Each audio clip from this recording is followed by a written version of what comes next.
From Keene in the Shire, the Liberty Media capital of the world, this is Daryl W. Perry, host of FPP Radio News for Tuesday, August 11th, 2015. Silver is trading at $15.28 per ounce. Gold is valued at $1,109 per ounce. And according to BitcoinAverage.com, the average price of Bitcoin is $268. Antiwar.com reports in an interview with the BBC, top PKK leader Semil Bayik says he believes Turkey's government has wanted the Islamic State to succeed as a way of tamping down Kurdish nationalism and is protecting the Islamic State by attacking Kurdish forces in Iraq and Syria. Bayik insisted the Turkish claim they are fighting the Islamic State, but in fact they are fighting the PKK, noting that since Turkey started hyping offensives against both groups, there have been virtually no attacks on the Islamic State. By contrast, Turkey seems to be much more aggressively going after PKK targets. Other Kurdish officials echoed this statement, saying they don't believe the Syria safe zone is going to target the Islamic State territory, but will rather end up being carved mostly out of Kurdish territory in Syria. Though the U.S. and Turkey have agreed in principle on the zone, they have not defined where it will be. Despite his anger at President Erdogan, Bayik called for Turkey and the PKK to return to peace talks, saying there was no other way forward but to end fighting and start negotiating again. Most of the leadership on both sides, however, have said they don't believe that will happen, and the 30-plus-year war seems set to escalate once again. For over 35 years, Robertson Roberts has been a trusted source for buying and selling your investment-grade precious metals. They also take Bitcoin for precious metal purchases and permanently removed the minimum purchase order for all orders paid in the digital currency. Call Robertson Roberts today for knowledgeable advice on investing and a forward-thinking approach to new technologies. 850-478-5270 or online at rrbi.co.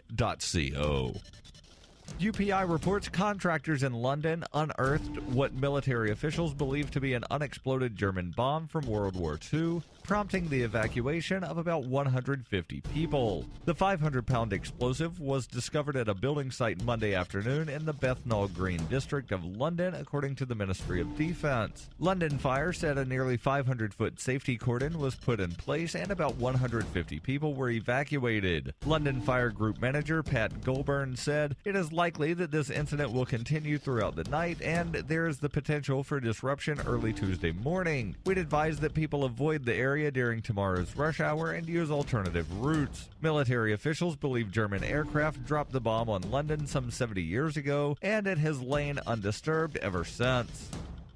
In Survivor Max by Davi Barker, 11-year-old Max must survive the zombie apocalypse alone in New Hampshire. Slow-moving and non-thinking, the lame brains swarm his home searching for living flesh. Max must apply his Porcupine Freedom Scouts training to plan his escape, but first he must prove that he's too smart to die. Look for Survivor Max on Facebook and Amazon, or read Chapter 1 free at survivormax.com.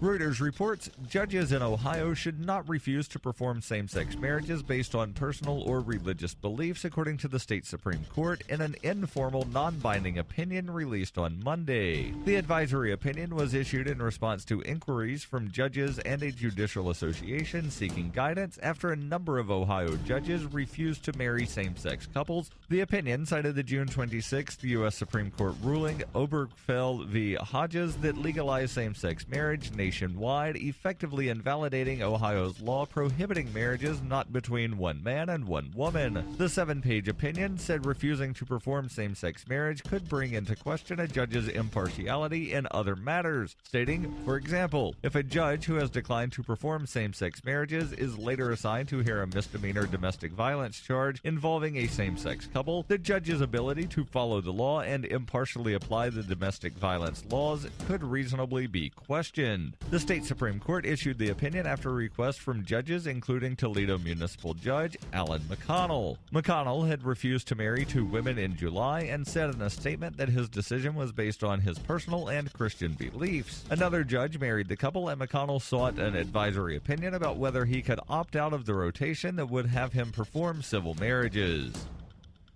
This has been FPP Radio News, online at fppradio.com.